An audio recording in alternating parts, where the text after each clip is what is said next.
Sébastien. L'idée, c'était de conclure un peu cette journée sur 3 thèmes, hein. L'avant, pendant, après. C'est potentiellement une des dernières presses Mésagraphe. Voilà. On est très heureux de t'avoir eu sur le fil. Merci à vous Euh, de m'accueillir. voilà. Donc, je t'en prie, si tu peux présenter rapidement Mésagraphe. Oui, donc Mesagraph, c'est une société qui compte 9 personnes que j'ai créée fin 2010. Notre vocation, c'était de travailler sur l'analyse des réseaux sociaux. On s'est focalisé très très vite sur Twitter pour le côté temps réel, etc. Et on a bâti un moteur d'extraction de thèmes, d'extraction sémantique, sans vraiment savoir quel allait être le produit final. On a bâti une techno au départ, mais très vite, en analysant les conversations, on s'est rendu compte qu'il y avait beaucoup de ces conversations qui étaient en rapport avec la télévision, donc sur Twitter. Et à partir de là, on a commencé à réfléchir au paradigme audience sociale, analyse des données, etc., etc. Et donc, on a commencé en 2012 à travailler sur des produits pour l'industrie de la télé. On a signé avec France Télévisions, Canal, M6, etc., pour fournir des outils qui leur permettent d'analyser leurs audiences. Et puis ensuite, on est allé un petit peu plus loin, c'est ce que je vais présenter là. C'est parti. Donc le changement de style, c'est ici. Alors, avant, on regardait la télévision comme ça, on était rassemblés autour d'un poste de télévision sur un canapé. Et puis ces dernières années, quelque chose a changé. En fait, on regarde la télé avec un deuxième écran avec soi. Et parmi les usages en fait en face de la télé, en dehors de prendre ses mails, d'aller surfer sur Internet, etc., on commente ce qu'on regarde sur les réseaux sociaux. C'est un phénomène que l'on appelle la télévision sociale, la social TV en anglais, qui est donc un effet de résonance initié par la télévision sur les réseaux sociaux. On compte aujourd'hui plus d'1 million d'utilisateurs uniques sur Twitter. Et on est passé de 5 à 11 tweets par personne au cours des 18 derniers mois. C'est des chiffres France, hein. C'est des chiffres France, exactement. Okay. Absolument, on avait corrigé tout à l'heure d'ailleurs. Donc vous avez les courbes sur la droite, donc c'est un phénomène qui ne se dément pas. Vous avez quelques bosses qui sont liées à des actualités. La bosse la plus à gauche, en haut à gauche, c'est la campagne présidentielle qui a suscité beaucoup de conversations. Ensuite, un peu plus tard, vous avez les JO, etc. Donc on s'est mis à mesurer ça depuis mars 2012 pour comprendre l'évolution des usages et on a commercialisé des solutions auprès des chaînes. On a ensuite cherché à comprendre comment les audiences dites sociales, en tout cas c'est notre dénomination, avaient ou pas un lien avec les audiences télé, les téléaudiences habituelles qui sont en France produites par Médiamétrie et par Kantar, GFK et Nielsen dans les autres pays dans le monde. Et Ibope au Brésil, etc. Et donc, on a réalisé une étude conjointe avec Médiamétrie. On a demandé au panel Médiamétrie, avez-vous déjà commenté, oui ou non, ce que vous regardez sur la télévision, sur les réseaux sociaux. Ensuite, on a mesuré quelle était la part d'audience, la différence de part d'audience entre la partie qui commentait sur les réseaux sociaux et la partie qui ne commentait pas. Et donc vous avez un gain de part d'audience sur les 15-34 ans parmi ceux qui commentent. Alors on ne parle pas de causalité, on parle d'un début de corrélation. Donc évidemment on peut imaginer que les gens qui sont déjà les plus accros au programme vont commenter et donc passer plus de temps sur le programme. Et donc forcément on a une élévation qui n'est pas une grande surprise. Ce que vous avez en vert, ce sont les chaînes qui ont généré le plus de commentaires sur la période de l'étude. Et il se trouve que parmi ces chaînes-là qu'on a le gain de part d'audience constaté, et pas sur les autres chaînes. Donc il y a un certain nombre de faisceaux d'indices qui commencent à dire la télé et les réseaux sociaux, en particulier Twitter, sont de bons amis pour créer de l'interactivité et augmenter l'audience. Alors on a regardé un peu plus en détail les données, on s'est dit oui, Twitter, le préjugé c'est que c'est un média de jeunes, c'est que ça se passe sur les anges de la télé-réalité, etc. etc. En access et compagnie. Donc on a pris une émission qui est à l'opposé de ça, donc qui s'adresse à des CSP+, donc qui est mot croisé, CSP+, sur France Télévisions, et qui n'est pas en première partie de soirée, etc., etc. Donc on a regardé quelle était la duplication d'audience. La duplication d'audience, c'est les gens qui ont regardé mots croisés ont aussi regardé des paroles et des actes, on n'est pas couché ce soir ou jamais, c'est dans l'air, c'est politique, dans cet ordre-là. Donc ça, ce sont des données médiamétrie. Et les données Mésagraphe sur la gauche, avec le petit oiseau Twitter, Les gens qui ont commenté mots croisés ont aussi commenté des paroles et des actes. On n'est pas couché, question gouvernement, ce soir ou jamais, c'est dans l'air, etc. Donc on a une forme de compréhension de ce qui se passe, de compréhension des audiences, simplement en regardant Twitter. Donc ça, c'est un résultat très important pour nous, pour la suite, parce qu'on a exploité ce résultat-là pour travailler sous l'angle de la publicité, en se disant qu'on pouvait croiser les données qui sont liées aux conversations en rapport avec la télévision, avec les données qui sont issues des conversations en rapport avec des marques. Et donc on s'est mis à analyser des gros volumes de données en croisant les conversations en rapport avec 2000 marques et les conversations en rapport avec la télé. Et donc on en a sorti des résultats pour se dire, mais finalement, sur l'analyse des gros volumes de données, on arrive à ressortir des affinités entre des groupes de personnes, un jour de la semaine en particulier, voire une heure donnée, et une marque. Donc ici, vous avez sur la gauche donc, une liste de chaînes de télévision donc, qui part de TF1 jusqu'à Énergie 12 dans l'ordre habituel. Et puis en vertical, les jours de la semaine, dimanche, lundi, mardi, etc.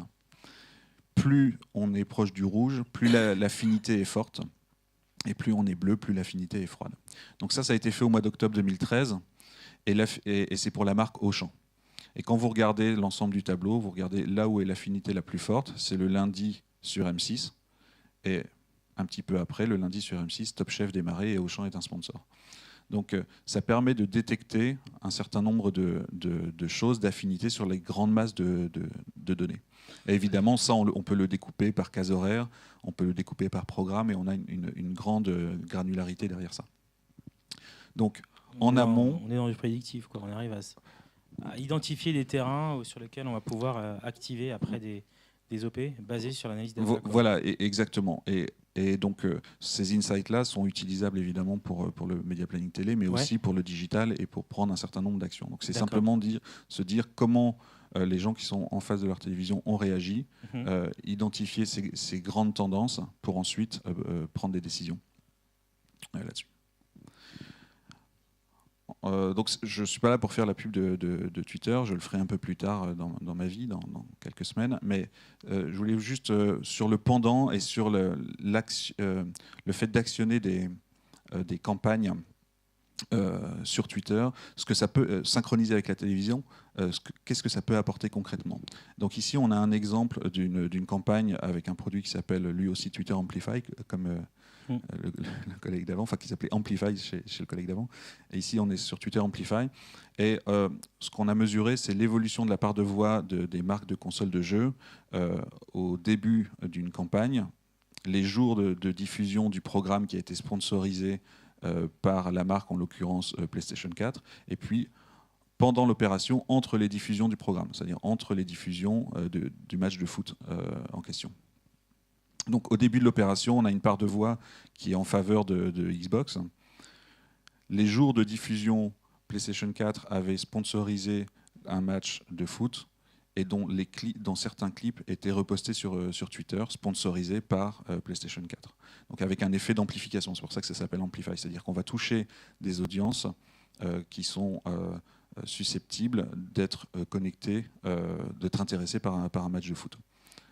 Et donc on fait du native advertising en fait en touchant les gens de cette manière-là. Donc là, évidemment, mécaniquement, la part de voix de PlayStation 4 augmente, mais ce qui est intéressant, c'est que malgré le côté éphémère de Twitter, il y a entre les diffusions finalement une rémanence, et donc PlayStation 4 a gardé sa part de voix supérieure.